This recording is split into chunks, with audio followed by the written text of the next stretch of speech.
Hey, we're live. Nice. This is completely impromptu. We'll see if anybody even shows up. Who cares? I just wanted to take tonight to come to you live and do a quick little podcast. Um, I was gonna do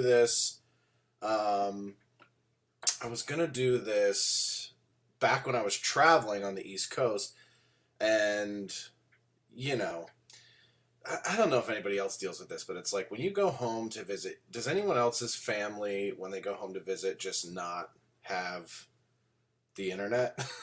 I mean, like it astonishes me every time I go home. My dad lives in Delaware, and every time I go home, it blows my mind that um, they still don't have internet. Like they use their phones, and their phones get better service. Um, but yeah, they still have satellite TV. Everything still comes through the internet or comes through their phones, and there's no Wi-Fi. There's nothing. So as much as I was gonna start, cranking out episodes, recording on my phone, it didn't seem right. So I figured I'd wait till I got home and say what's up to you guys. Right now, if you are a Locals member, and you'll see on the stream right here, I have the Locals chat brought up. You can jump in Locals and chat live. Ugh, that's the only chat that I have up in the moment. And then, of course, you can chat live from the, I guess it's now Twitter video. Used to be Periscope. And it still integrates like Periscope on StreamYard, so it doesn't look any different, but I think it's just not branded as Periscope on Twitter anymore, so you can see it on there. Couple things. One, if you are in my Locals community, thank you for joining and signing up. I appreciate it. We just crossed the 200 subscriber mark, which is pretty fucking awesome. So thank you guys for that. And yeah, I'm hoping to have more stuff. There's some exciting things coming with Locals. It's kind of new. And they're working out the kinks. Before I left town last week, I had a call with my ambassador. What do you call it? Your handler over at Locals. And she walked me through some things that are coming. So there's a TV app coming. There's some live streaming coming, which is pretty cool. So, Locals is going to be it's pretty cool now, but it's going to be a lot more robust in the coming months. And I'm looking forward to doing more and more stuff with you guys on there. So if you're not a member of my Locals, joshdenny.locals.com. Let me might as well throw that up there for you guys to see. God, from broadcasting, I'm so fucking rusty. Rusty at a lot of things these days. Here we go, joshdenny.locals.com. You can find me live over there. Or dead. If I die, it'll be over there too. You'll be able to see it through the paywall. So yeah, check out Locals, my link at the bottom. I do my show, The Wake Up Call, there, which is available ad-free and on video right after we record it. And then you can get it a week later, generally, on everything where podcasts are played. So you can get it on Spotify and all the other ones, etc. Pretty cool stuff. It's been a crazy week, man. How should we start this? I broke a toilet seat at Gavin McInnes's house. I think that's an important thing to discuss. And not in the fat guy way that you would think that I did. You would think, oh, we know how you did it, you tubby motherfucker. But after I went and did Dookumia last week, on Thursday, I went up to visit Gavin, and he was nice enough to invite me to stay at his place, and I literally was there for, 10 minutes, and we're staying up on the third floor, and needless to say, this is like, it's a house made for normal-sized people. So, the stairwells are tiny and narrow. Everything is made of wood. And I'm 5 minutes in, and as I get done going to the bathroom, taking a leak, number one, I go to set the toilet seat down, and it's like a wooden seat. It's got the lid and the seat bottom together, and it slips through my fingertips, and it smacks the porcelain toilet, just bada-bow. And immediately I know, okay, first of all, it sounded like somebody fired a fucking gun on the third floor. It was the loudest thing ever. I think I woke up the entire neighborhood. And I know right away, this thing is fucking compromised. So I look at it, it seems fine. I go to bed. I wake up the next day, And I go to take a piss again, and this time the seat top is already raised. I go to lift the seat up, and it just cracks as soon as I go to pick it up off the thing. And I'm like, motherfucker, of course this happens. I didn't even get to sit on it and break it the way that a fat person would, which would be fucking fantastic. I broke it lifting it. And I told my girlfriend about this, and she goes, yeah, it sounds like the toilet seat got one look at you and committed suicide, which makes sense. If you see me coming for you to take a shit, I'd probably snap myself in half too and think, all right, if I'm going out, I might as well splinter this big ginger bear's asshole on the way. So Gavin comes upstairs that morning. He's like, hey, you guys good? You need anything? I go, yeah, I got to run out and replace your fucking toilet seat because I broke it. And he just looked at me like, already? You've been here. You've been here one day, and you fucking are already being fat and destroying everything. So needless to say, I went to the nice little hardware store in town there, picked up a toilet seat. Fuck the lady behind the counter, too, by the way. I walk up with the toilet seat like, and at this stage, I'm 37, I'll be 38 in a few months. I've broken my share of toilet seats over the days. And I walk in and I just go, toilet seats? I would think that the lady would look at me and just go, toilet seats, right? This aisle 7. So I walk in, I grab the toilet seat, I find the right one. I go to the front and I'm holding it under my arm like a fucking briefcase filled with drugs. I set it on the counter and pay for it. And then the woman behind the counter goes, sir, there's a handle on the package that you can hold this with. I was like, oh, good. God forbid I look like a fucking asshole carrying this toilet seat out of the hardware store the wrong way. Because, if you're going to carry a toilet seat out of a hardware store at 10 o'clock in the morning on a fucking Friday, the last thing you want to do is look uncool. So I was just like, yeah, I think I'll be embarrassed no matter how I walk out. I don't think anybody's going to be like, hey, man, way to hold that like a fucking dildo.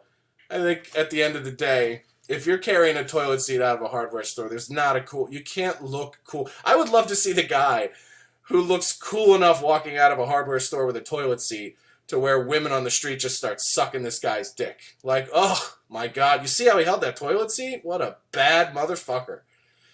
So, here it is. Here we go. Great start to the trip. The trip started, and the time of Gavin was cool. If you guys are members of Gavin's website, censored.tv, we shot some stuff over there. Gavin and Josh watch TV, and Gavin and Josh watch commercials. So go over there and check that footage out on censored.tv. I'm not sure if it's up yet. I think it went up this week. I got to get over there and check it out myself and see what made it up so far. But I really had fun out there, man, and look forward to seeing me and Gavin do some stuff together in the future. I'm excited about it, so it'll be fun. It's kind of cool when you introduce.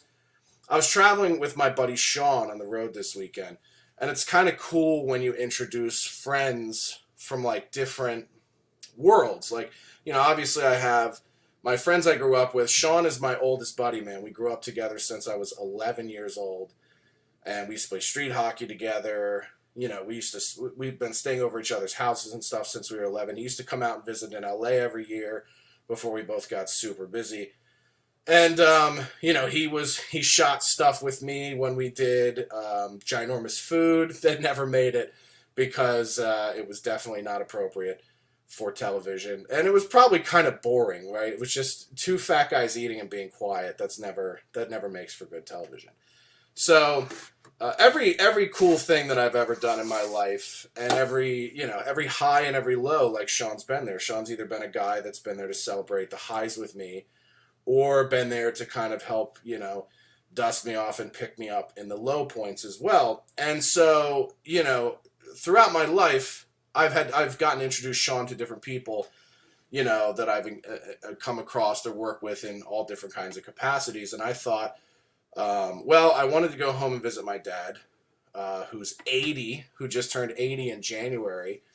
And And then I got the opportunity to guest on Kumia, and I thought, well, fuck, let me guest on Kumia. Let me just fly out. I'll go out to New York. I'll do Kumia in person and get to meet everybody. And then I'll hang out with my buddies over the weekend. And if I can book some stand-up shows, that's great. So I kind of looked at this like, cool, Shawn and I can get together for the first time in a few years. We'll go travel. We'll do Kumia. We'll do what fat guys do, which is eat all the good food. And that's what we did. And yeah, it was a fun time. And Shawn getting to meet Gavin was kind of cool because, Shawn only knew about Gavin through mainstream media. And so I went to Shawn. I go, listen, man, like I've never met Gavin in person. I've only, we've done each other's podcasts. We've talked over the phone and stuff. We've been friends. So like, I don't know the dude that well. And, and we'll go hang out at his place and, see how it goes. And Shawn's like, cool. I'm excited. I'm excited to see, who he is and see how it holds up to the public perception and what the media throws out there. And when we left, my buddy Shawn was like, dude, if that dude is supposed to be the next Hitler, according to the mainstream media, then Hitler must have been a lovely gentleman. Because that's exactly how, our time up there went. I mean, it was great. It was fun. It was super welcoming. And it's nice to be around other really funny fucking people who just have absolutely no guardrails up about what's okay to joke about. I mean, it's kind of weird. LA has become this place where even dudes I came up with through comedy who used to make the same kind of fucked up, inappropriate jokes that I did or do would, now it's like if you make an off-color joke or whatever, they look at you cross. They're just like, ugh. Really, dude? Like you're making jokes about that?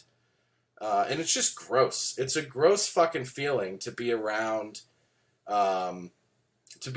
people who call themselves comedians and are just, like pearl clutching about bits or jokes. And, when I first started doing stand-up, like one of the most fun parts about it was like, comics are so thick-skinned when it comes to, like, what offends them. I wouldn't say thick-skinned in terms of getting made fun of themselves, because most comedians are actually very thin-skinned when it comes to getting their balls busted.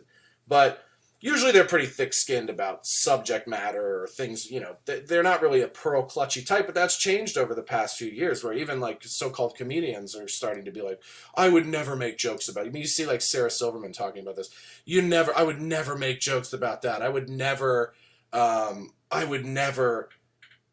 make gay jokes or racial jokes or whatever. Long after these people have made their millions and millions of dollars, and now they want to close the door behind them and talk about what's in good taste and what's not in good taste, and it's so fucking annoying. It's so annoying, and it's nice. It was nice to kind of like hang out with my buddy Shawn, with Gavin. We got to hang out with Ryan for a day. Gavin's producer, who's a funny dude in his own right. And it was just like nice to be in this completely free environment. It was like going back to the first year of comedy again, where, like anything goes, where you can fucking make fun of anything. You make any joke you want. And, there's no one at the table who's going to be like, oh, wow, like, I don't know about that. There's just no pearl clutching at all. And it's a pretty freeing environment as a comedian. Yeah, I agree, Thomas. It's a completely freeing environment as a comedian to be that way. And it's like, it's amazing how different your brain responds in those moments where, you're not like editing. You're not editing yourself based off of the people around you. We're just trying to not blow things up socially. You're able to just kind of be yourself and be completely unfettered as a comic. And I kind of decided after this past weekend, where it's just, there's enough of these people out there that I'm just not going to be around. I'm just not going to spend time around people that aren't like that, because it's so draining, and it actually, I think, makes you a shittier comedian. Yeah, Thomas talked about Ryan's Bill Burr. The Bill Burr is good. I actually think his Trump is pretty good, too. He's got a lot of good impressions, man. Impressions, there's like, I think throughout my years, there's maybe like one or two impressions I could do, and probably not very well. But I'm always like enamored with people that commit to learning how to do impressions and doing impressions. If you're looking for funny impressionists, not to divert too far off the subject, but My buddy in LA, Justin Rupple, Rupple. I'm gonna have him on the podcast at some point soon. We were gonna do an episode like right after Wonder Woman dropped to talk about how popular it is to shit on big budget movies now. But the as far as impressionists go, I think he's one of the funniest ones. He was on Dana Carvey's show First Impressions, and you could probably find that on YouTube somewhere. Where let's see, yeah, everybody's using this other chat, so I'm just gonna close this chat. Let me stop sharing that. Cool. If you go on YouTube, you'll probably find First Impressions, Dana Carvey, and look for Justin Rupple. I don't think he won the show, but he did pretty well on it. And the chick on SNL, Chloe Fineman, I think she was on it too. Pretty funny shit. But impression-wise, like, that's never been my bag. So I'm always impressed by people that could do it. And I think it's even funnier coming from Ryan Rivera because he's Asian. It's just weird hearing different voices come out of Asian people's mouths. I always tell this story. There's an episode, eventually you'll be able to see it on Locals when this episode gets uploaded, but we did an episode of Ginormous Food in Mobile, Alabama, and there was a chick named Vaughn. She had a little restaurant called Vaughn's Bistro, and it was like Asian, Southern, or soul food mashup, fusion, I guess.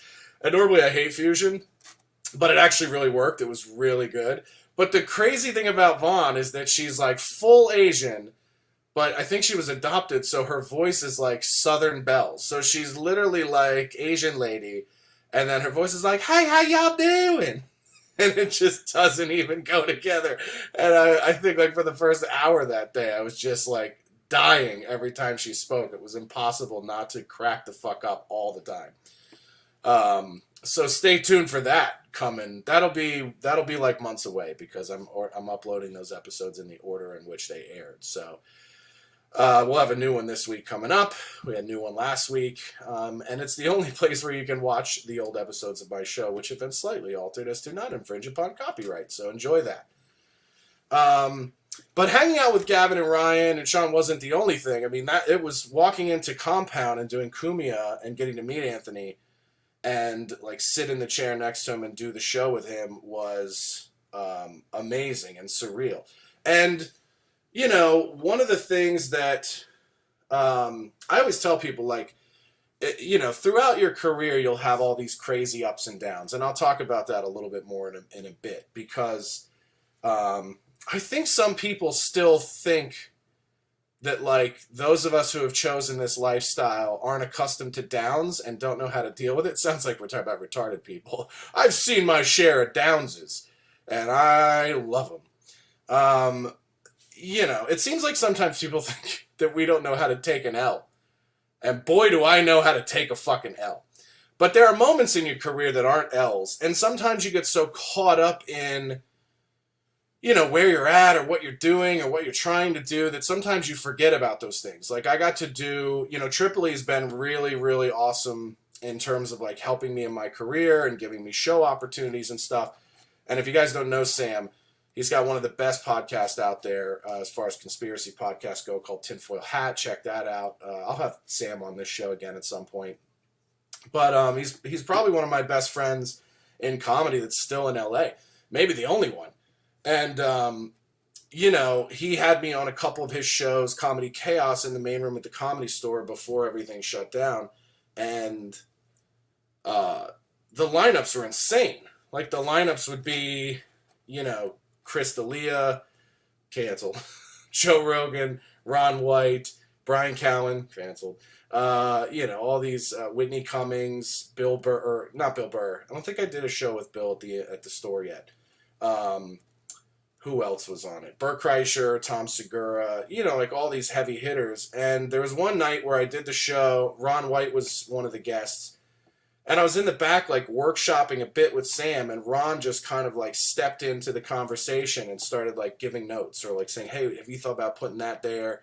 Or maybe if you move it around. You know, it's just, like, such a little thing that it wasn't until I was driving home where I was just like, dude, fucking Ron White just gave me a note on a bit. And that might seem like a very small, arbitrary thing, but, like, if I were to go back to the me who was, like, a 15-year-old kid, 16-year-old kid watching Blue Collar Comedy Tour, And most of that wasn't my cup of tea, but Ron was fucking great. And I remember watching that, be like, dude, this guy's a murderer. And then to just fast forward like 20 years later, and you're just talking comedy with that dude, like it puts things in perspective. Sometimes you got to pump the brakes a little bit and go, holy fucking shit! Like, it is a miracle that I'm even in this room doing this show, having this opportunity, whether it goes well or not. So sometimes you got to take stock of the positives, even if there isn't like some massive reward at the end of it. Sometimes you just got to take stock of the positives and go, wow, this is like, this is something I could not have fathomed, 20 years ago, before I'd ever started down this journey of comedy. It's not something I could have fathomed 10 years ago, like when I was 3 years into comedy. So, those things are cool. And doing Kumia was one of those things where, like, when Anthony has guests on, there's like he'll do an hour of the show or a half hour of the show solo, and then he'll bring his guest on. And I went and sat, so that, because it was fucking loud in the green room, anybody who watched live could tell. Gino just done In Hot Water, Bisconti, and they were fucking tying it on. And the green room area was loud as shit. And it was so fucking noisy. So I just excused myself, went into the studio so I could listen to Anthony and watch him do his thing. And I got to tell you, man, it was like, it's fucking unreal to watch somebody who is that level of a professional broadcaster do their thing. Like, to be able to keep a show moving, drive it forward, keep it entertaining with nobody else in the room to banter or to bounce off of. It's a fucking thing to marvel at. And I remember just sitting there being like, dude, I do not know how this dude maintains his train of thought, barrels through it, makes it funny, keeps the fucking booth engaged, keeps the viewers engaged. You can tell the guy's been doing it for 20 years. And then I got invited over to join the show. And it probably took like 10 or 20 minutes of the hour to like really settle in and to feel comfortable, because you don't want to interrupt. You don't want to be too quiet. You got to kind of pick your spots. But I felt like we got on a roll and had some really funny moments and some funny things, and it was a really great time. And I've always said this, like, I've been able to be second chair, third chair for a lot of really great podcasts. I mean, and listen, regardless of the fact that I don't talk to Patrick Melton anymore and we aren't friendly anymore, I would argue that the times that when Nobody Likes Onions was like in its prime, and which people will fucking debate. Oh, you think you were in the prime. But just as far as I'm concerned, when it was the most fun were those early years of 2010, 2011. And my favorite part of that was getting to be the second chair, or even the third chair sometimes, where you can literally just pepper in the one-liners, pepper in the jokes, help kind of push the story along, or even break away from it.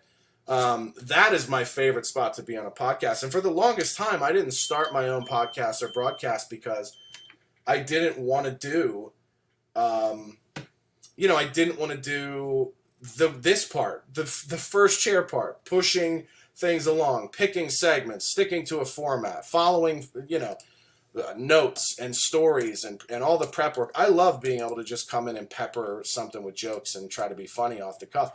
And getting to Dookumia was like a flashback to that. And, and then, again, it was like one of those things, you're in it, you're doing it, it's fun.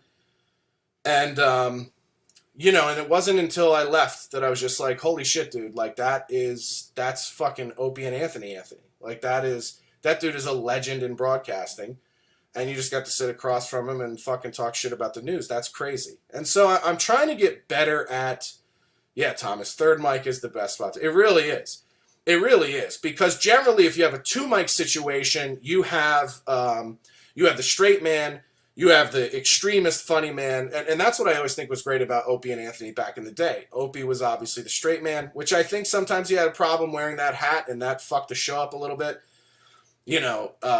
And then the wild man was Anthony, would take a subject and take the most extreme point of view that you could have about that thing. And then third chair, where Jimmy Norton was like the fucking sweet spot. And I felt the same, it was kind of the same way with Artie, back in the Howard days. That was when Howard was the best, was when you had Robin as the straight man, Howard as sort of the radical or whatever, and then Artie in the third chair, just peppering in jokes and taking things silly and crazy. It was fucking great. I mean, it was the greatest. Those moments in radio history are some of the greatest that I remember watching. You know, as not even before I was a stand-up, even just as a fan of comedy, and so many of those great things. I mean, Patrice was a great third chair. Burr. I mean, those guys would come in and just fucking, you know, pepper. Geraldo was great on that show. So you start to think about all these dudes who, you know, have done that and that you get to be a part of this thing even for a day is pretty fucking awesome. And I had a lot of fun, and, you know, I made a handful of new fans from it, which is cool. And, you know, it was good. It was a good trip. You can't shit anywhere in New York, by the way. I don't know if you know this. If you're planning a trip to New York, don't go. Because you can't even break a toilet seat in New York City. They're all closed. Even the restaurants are open, and you go in and they're like, shitter's closed. We don't, because apparently the COVID does not live in the restaurants with the dozens of people in line. It hides out in the shitter so that if you go in there to piss, it will jump through your genitalia into your body and murder your soul. So yeah, have fun going to New York, and, you know, but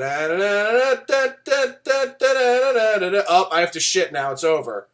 Where do we go? Well, have fun walking 17 blocks to a Barnes & Noble, because that's the only place. And by the way, I'm giving you the 411. If you have to shit in Union Square, go to Barnes & Noble. They have a shitter in there. We went to Union Square so we could go by the stand and check out Joey Rose's sandwich shop. Joey DeRosa has a sandwich place in the stand that operates during daytime or lunchtime, where you can get sandwiches. And I had one there. It was fucking great. So if you do brave New York anytime now during the apocalypse, and you decide you want a sandwich, go visit Joe DeRosa's spot, Joey Rose's, at the stand. It was fucking good. It was really good, man. And it was cool because DeRosa, when he was out here, he did my podcast, March of the Pigs, which I had around the time I had the Ginormous Food Show.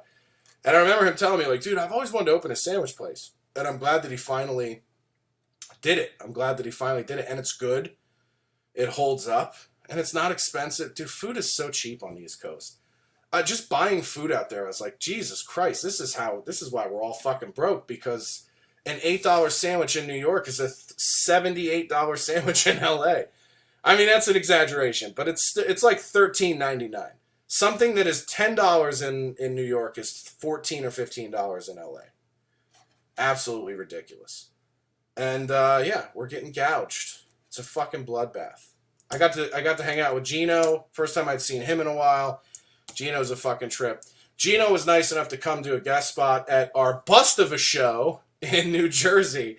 You know, it's funny, man. Like, I remember when I left, I was like, I hope this isn't a real Jewish neighborhood because it's Passover. I had one of my friends in New York, the lawyer Ron Coleman, is a Jew, and I invited him to the show, and he goes, yeah, I can't do that. It's fucking Friday, Shabbat, Shabbadav. It's Jewish vacation time where people don't leave the house. And then he goes, it's going to be an extra bad weekend because Jews aren't leaving the house for the whole weekend. It's high holiday. It's Passover. I was like, oh, I hope that doesn't fuck up the show. And whether it was the deciding factor or not, I'm sure it didn't help. Because even like the not strict Jews were in that night. Like even the Jews who don't stay home for Friday nights into Saturday for Shabbos didn't do shit that weekend. And so our show should have been canceled. I mean, we sold almost no tickets. I think we sold like 5 fucking pre-sales. And then I had a couple friends come, like obviously Shawn was with me, my buddy Oscar. Shout out to Oscar for coming over from the city. But ultimately, like, yeah, it was a bust of a show. We should have canceled it. Fucking poor Natalie Cuomo decided to bail out. We had some trolls there who decided to come and try to film the show. And that's happened the last couple times I've done shows. Like, listen, the funny thing is these dudes think they're cute. Like, they think I spotted both of them before the show even started. And they usually have one of two speeds, right? And if anybody who's there knows this, it's usually one guy, and this type of dude is like a total pussy coward who has to drink himself retarded to even have the balls to be there. And then that person usually sits up front, whips their camera out, gets caught filming and gets booted immediately, or creates a problem and then gets booted later. And this time it took probably like 20 minutes to get the dude out of the room because we had a waitress have a seizure at the exact same fucking time. I mean, when you talk about bad shows, this one's probably top 3 bad shows of all time that I've done. And probably not the last bad show I'll do, man. Like, I don't give a fuck about bad shows. I stayed up there, I had fun. You know, I'm not going to... Oh, and I said there's the second type of person who's very incognito, who often sits in the back, has a well-rehearsed story like, oh, I'm in the neighborhood, I like to eat food, and yeah, I'm a regular here. And I just figured I'd stop it. It's like, yeah, dude, that dude's a spy too. I get it. I know the score, man. It's the same at every show. There's 1, 2 of them. Yeah, that's fine. They go, we'll be at all your shows. Yeah, if you get caught filming, you're going to get booted out of the fucking show. Just because I'm not trying to burn new shit. I don't want shitty versions of new shit I'm working on getting out before it's done. That's every comedian, by the way. And that's every club. Every club you go to, you can't film. You can't film, you can't record. So it's just not going to fucking go well. But as far as like bad shows go, dude, like they happen. They happen. They're going to continue to happen. And I'm not delusional to the point where I think, oh, just put my name up and I fucking sell out. Like, there are probably 10 comedians, maybe 20 in the country that can do that. The rest of us, you know, we buy ads, we promote, we try to make sure that people that aren't our fans get the opportunity to see we'll be there, and they can come out and you maybe make some new fans and you get some friends out. But, you know, you got to be pretty strategic with picking spots, and this just kind of worked out. You know, it's my buddy Sam's spot with another dude named Mike, and they've had great shows there recently, so we thought, yeah, fucking throw it on Friday. And it did not go well. But that's fine, man. I don't have a problem with losing, by the way. I mentioned this earlier. Like, if you don't take L's, you're not fucking trying. Like, show me somebody who's undefeated in life, and I'll show you a fucking pussy and a coward. You're gonna have L's if you try to do anything fucking outside of the realm of normal. So you better get used to taking L's. You know, poor Natalie was like, there's nobody here. I don't even want to do time. I think she went up for like 3 minutes, riffed with this jerk off in the front, and then called it a night and headed off stage. And it's like, yeah, man, like, I get you don't want to do it, but this is part of it. Like, even in nights when I was doing like one-nighters in the first year of comedy, we'd show up to a place and there'd be like 4 or 5 fucking people in that place, and we wanted to get paid, so we would have to do a 2-hour show for 4 fucking people. And some of those nights were some of the best nights ever, and some of those nights were some of the worst nights ever. So it's like, it's part of the gig, man. It's part of doing this thing. And you're going to get bloody. You're going to have shows that suck. You're going to have nights where nobody shows up. But you just got to keep doing it. You got to keep moving through, man. I will fucking fail and lose until I succeed at everything I've done. And by doing that, by the way, I've taken a lot of L's, but I've also had W's that 90% of people on this fucking planet will never see because they don't take risks and they don't try. So I have no qualms about firing an air barrel on fucking show. It's going to happen. And by the way, in this time coming out of COVID, you're going to have to go places, and you're going to have to clunk your way through figuring out how it's going to work out now. And that's just going to be part of it. So, you know, the show goes on, man. I'm not afraid to fucking show up and do comedy for 5 people. I still did most of my time. I think I did like 40 minutes or something. Still got paid. Moved on to the next day and ate my fucking feelings. I'll tell you what was really good about that place, and if you ever go to the Dojo of Comedy in, what is this? Morris Plains, New Jersey, get those barbecue ribs, dude, because that little box of ribsies made the whole night better.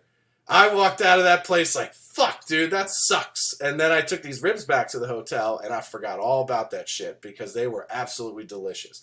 And the people there are cool, man. Like, the dude Mike who runs it is a good dude. The fucking staff there was great. The other comics were really cool and fun. You know, so at the end of the day, man, it's just, this is the life. The life is not, if you try to get into comedy thinking that you're just going to fucking automatically have success every time you set foot out the door, you're going to be in for a real fucking world of hate. It ain't going to go that well.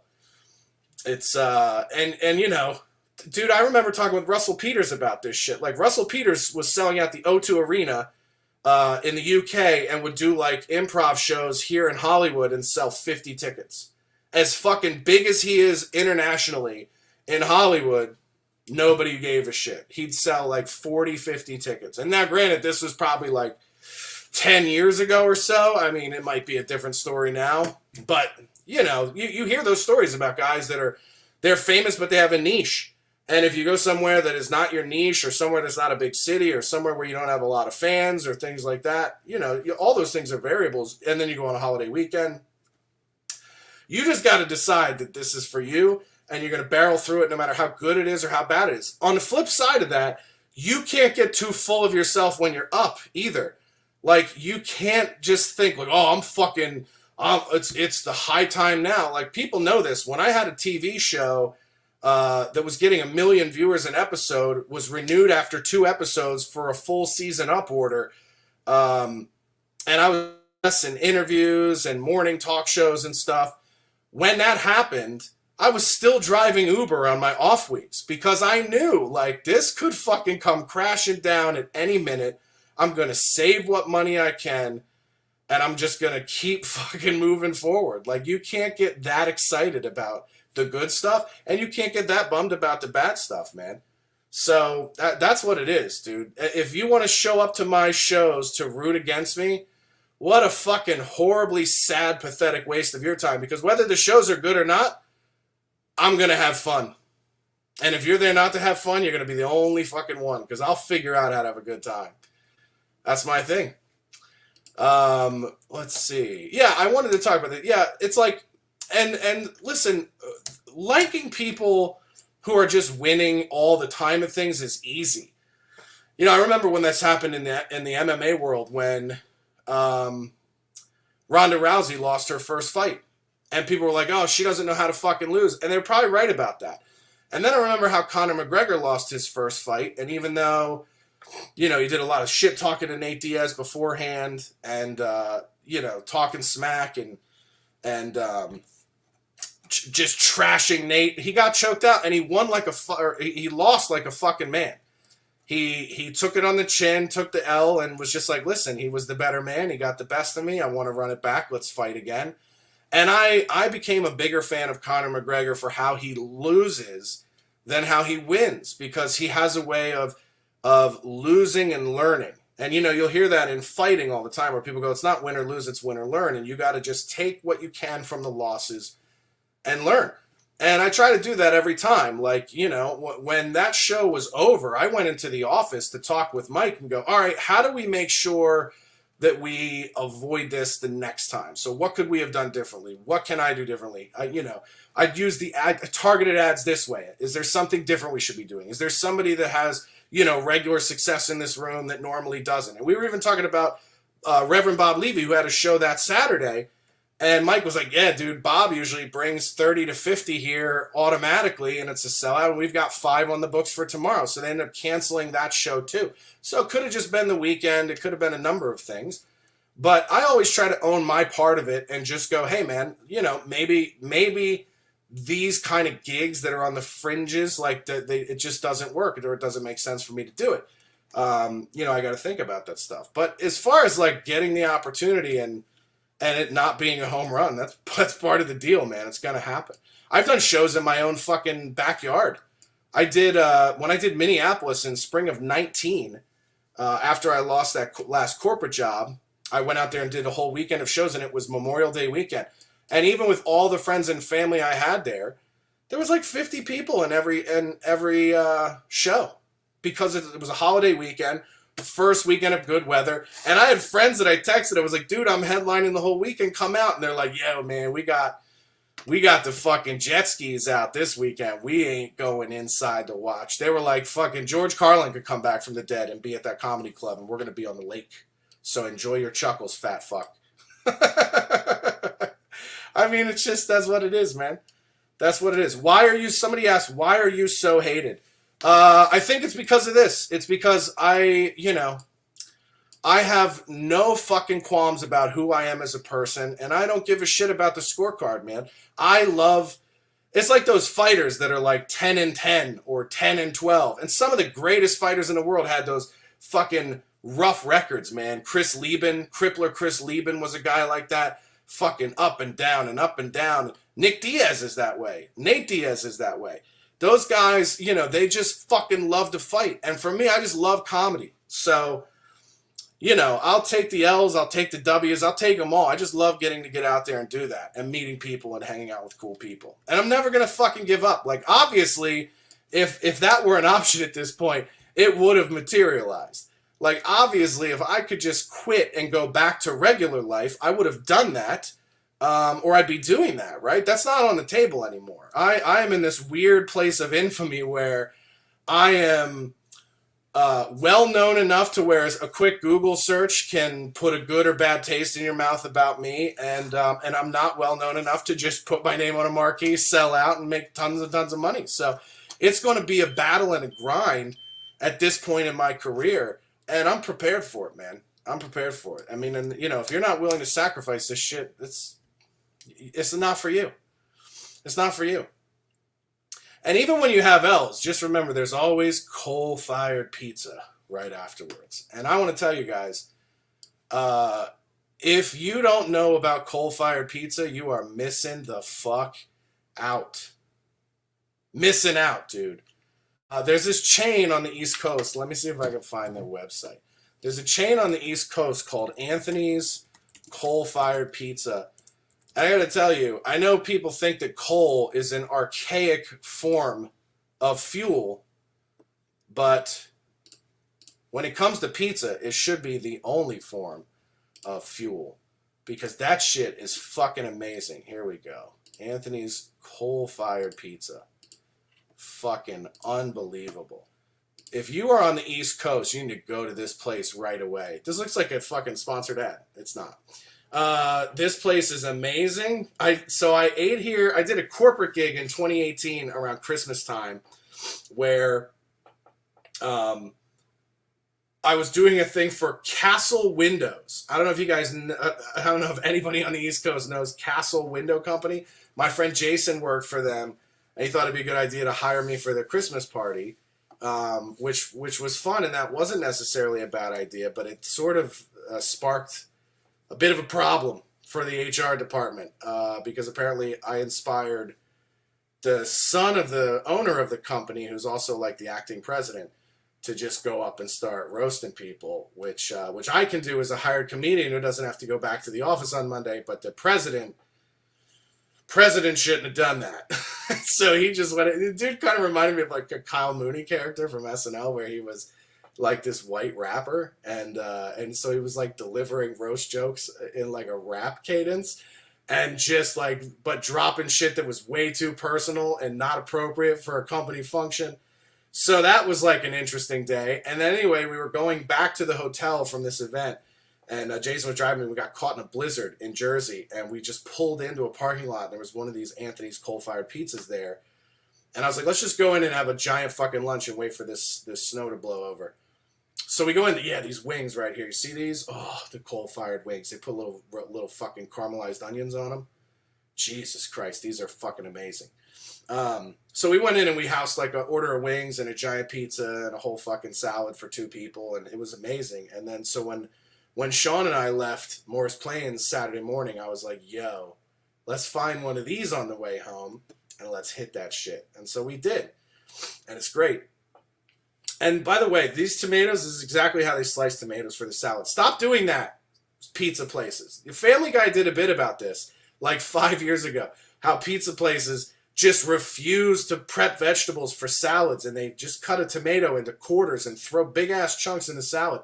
It's such a fucking commonplace that TV shows are doing bits about it. Stop doing that. I literally was in there like slicing my tomato. I was like, cool, I get to do sous chef work now for my salad. You know, and people go, oh yeah, you look like you eat salad. I get it. But listen, salad is purely tactical on my part. I have to eat salad so that I can fire out poops. Because if I don't, I'll get real backed up, especially when I fly. I got like post-nasal drips bothering me. So yeah, coal fired definitely greater than wood fired or brick oven. Miss me with that shit. Everyone's, what about brick oven? Yeah, fuck that. Listen, I'm telling you right now, if coal is this good, check out my new chain of pizza places called Auschwitz Pie. It's fucking delicious. Here's another fun thing from my trip that I wanted to bring up. What you ever notice? I started noticing on this trip, staying with other people, that when you are guesting at other people's houses, you notice shit at their houses that maybe sometimes you don't even notice at yours. Like we've got one area of the house that gets messy, which is right over my shoulder here, this ottoman. This is like a catch-all for everything. So you see we got like Powerade jugs. We've got different stuff here in the keys. There's like a tray here for keys and different shit like that. And then right now you have somebody walking in the apartment. And, so this is like our one spot that we struggle to keep clean. And then when you go to other people's houses, you realize that they have things that they also struggle to keep clean. And I noticed there's this weird thing about people on the East Coast. There's two things that they just don't ever do. They never dust over door jambs or over medicine cabinets or anything up high. And then they also don't change light bulbs anywhere. Like, I can't tell you how many places I stayed. And I want to just, for the record, I want to point this out. This is not Gavin's house. Gavin's house was spotless. But at everyone else's house that I stayed at this weekend, dust up high and unchanged light bulbs. Like, literally, so basically they put a light bulb in when they redo your kitchen, or they put a light bulb in when they redo your bathroom. You get a new medicine cabinet. It's got the vanity lights, the bulbs. And then when those motherfuckers go out, they just leave them forever. I just was like, no wonder there's an entire TV network of like home renovation. All you got to do is go in with a Swiffer and some fucking light bulbs, and you look like a goddamn interior design whiz.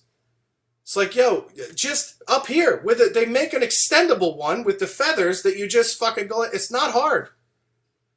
And then you wonder why all these people have like asthma, fucking COPD problems. I'll tell you what, 90% of the people who died of COVID in New York probably just need to pop in some light bulbs and dust something. And they would have been fine. Ridiculous. Fucking dust that shit, man. I visited my dad's house. He's got a vanity in the bathroom that has like fake plants on it. And the fake plants looked like you were really in the jungle because they have not been dusted since their installation. And they're just hanging over the thing with dust. And I was like, drive me to Wawa and I will buy a duster. I'm sure they have them. If not, I'll just get, a shorty hoagie and a half iced tea and some tasty cakes or whatever, and then we'll figure it out. But they probably also have a duster, and you can just go in and just make that look brand new again. They're like, we don't put real plants in there because then we'd have to fucking water them. And if it's up to me and I'm the only one watering them, then they'll die. Well, you somehow let fake plants die because those aren't being tended to either. I had fun. Aside from that, though, I had fun visiting my dad. He's a hoot, man. The thing I love about him being 80 is that he just gives less and less of a fuck every single time I see him. He just... it's like when I was a kid growing up, he would say things behind closed doors that would stay behind closed doors. And now that he's 80, he just takes that shit out to the diner. And it's like, yeah, Black Lives Matter. Let me fucking tell you something about that. And you're like, whoa, dude, breakfast hasn't come yet. Take it down and can you wait until the food's dropped off? And then you can go into the tirade? And then the funny thing is like he lives in a town where there's a lot of other old people. And then when you get like 2, 3, 4 of these olds together, shit gets crazy. They'll just start yelling shit across the restaurant at each other. Yeah, Biden, motherfucker. And you're just like, what? You guys are talking about presidential candidates like they're sports teams. They're yelling, Tom Brady, fuck you, you like Trump. I don't like Trump, you like Trump. It's like that's literally happening from one side of the diner to the next side of the diner. And then you just hear like, "You Mick motherfucker! Oh, shut the fuck up with your black ass!" It's the most entertaining shit I've ever seen in my life. I remember growing up in this little bit and spending time down there. Uh, After I moved from Philly, I spent a little time in this town called Smyrna, Delaware. I spent like the first freshman year of high school and a couple years of middle school there. So about 3 years I went to school there, and then I was like, I hate this. I either want to go back to Philly or move to Minnesota with my mom, and I moved to Minnesota with my mom sophomore year. But I remember hating this town, and now I go back and I love it. It doesn't have internet. It's off the grid. These people are not on social media. The concept of being canceled just doesn't exist to them. And it's anything goes. I mean, this place is like Thunderdome for free speech. I mean, it's like you can go down there and say whatever crazy shit you want, and no one's going to fight you. They're just going to yell their crazy shit across the restaurant after you. And they're going to go, "Yeah, I disagree. And this is the forum for that." It's almost like if Facebook were a restaurant, that's the Smyrna Diner. So if you're ever driving through, like maybe you're going to Ocean City and you're trying to go to the beach for the weekend, or maybe you want to come to my shows in Wilmington at the end of the month in Delaware, you could just keep going down to Smyrna Diner. It's pretty dire too. You could just keep going down to Smyrna Diner and see what it would be like if Facebook was a restaurant. It's fun, man. It's fun. And there's so much land down there. You start looking around and you go, everybody here is poor, but they have like 7 acres. How about you just sell some of this land and buy something else, like an apartment, and not have to worry about all this land? Land is a weird thing to like love and to want to own. Because unless you're farming on it or you're developing on it, I don't really see the point.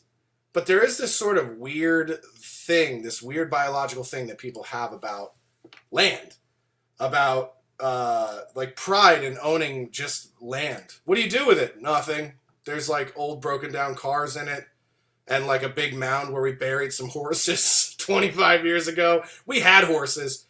We didn't feed it. We didn't dust them for very long, and then they just died. And then we just dug a hole because we have land. So we were like, fuck taking them to the horse cemetery. We just dug holes in the land and just laid the horses in that and then just threw the dirt. We didn't even go deep with the dirt. We put the dirt on top and we just made like a horse landfill because what the fuck else are we going to do with his land?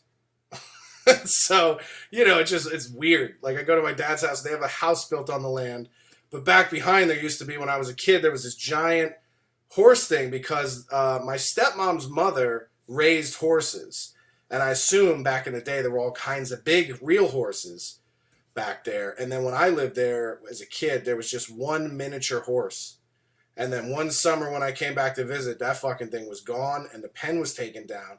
And there was like a giant horse grave that's like still there. It's just a mound of horse dust and dirt. And people just park their cars in front of it like it's a fucking parking block. And, this is the problem when people have too much land. And then you hear black people be like, we want land in the form of reparations. We want reparations land. Like, you don't want land. Get a fucking Bentley. Don't get land. What are you going to do with it? You're gonna plant some shit? Because you guys didn't like that the first time. So I don't imagine there being a whole lot of farming on that land, Just take the cash out option.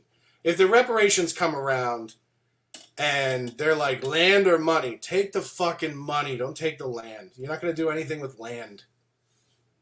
The people that have land can't do anything with it. Stupid. Speaking of stupid and land in Delaware, ladies and gentlemen, thank you for joining in this brief night. A lot of comments. I've only had time to read through a little bit of them. Some people calling me fat. Some people ask what happened at the dojo. We addressed that. Let's see, what else? Yeah. Oh, yeah, Easton. Let's eat some pizza, Easton. We'll get there again at some point. We ate pizza after a show not too long ago. Most of my good memories with people, any talks of you being Kumia's new co-host, yeah, fat chance of that. I'm sure there are way more qualified, better people that can do that job other than me. I would be honored to do something like that down the pike, but I just don't think. I don't think that's on the table, or nor should it be. I actually would like to see Chrissy get that job, Chrissy Mayer. I think she would be great at it. I think she's super fucking funny, and I don't know. I think it would add an interesting, different dynamic to that show. I think Chrissy would be a good fit for that. But I don't know, man. I don't know. But I'll definitely go back as a guest. I had a blast, and I'll do it again sometime. Anytime they invite me, I'll be more than happy to go on or Skype in or whatever. And I look forward to going on In Hot Water again and spend time with those guys. We'll have Gino on this show because I'm sure Gino's got some real dark shit inspiring his comedy. I can't wait to crack that walnut open and see what the fuck is inside. So we'll definitely get that going at some point here in the near future. A couple shows coming up. Before I get out of here, I want to plug these for you guys. I'm doing shows with the American Freedom Alliance April 12th and 13th here in Los Angeles. You can get tickets on my locals page. You get tickets on my website. April 12th and 13th. It's a very small event. It's not really private, but it's hosted by the American Freedom Alliance, which is a conservative PAC. And I'm doing those shows with my good buddy Adam Yenzer, who's a really funny conservative comedian. He's been on the Wake Up Call, and he has a really funny show on YouTube called The Canceled News. And I'm excited to do shows with him after this long hiatus. I'll tell you another thing about Friday was, no excuses. I was rusty as shit. I hadn't been on stage in a year. I was like having a hard time with my cognitive function. I couldn't fucking remember setups of bits. I had spent so much time working on these 3 new bits that I wanted to do that I was just like, I didn't even think about where I'm going to put them in. Then the show ran, I didn't have time before the show because everybody ran short on their sets. So before I knew it, I was on stage and I was like, fuck. What am I going to do? And then, people recording, and I was like, all right, well, I don't want to empty these new bits out. I did one of them, I think, which was fun. And it worked. And Gino said it's ready, so I trust him. Gino knows what he's talking about, especially when it comes to Hitler jokes.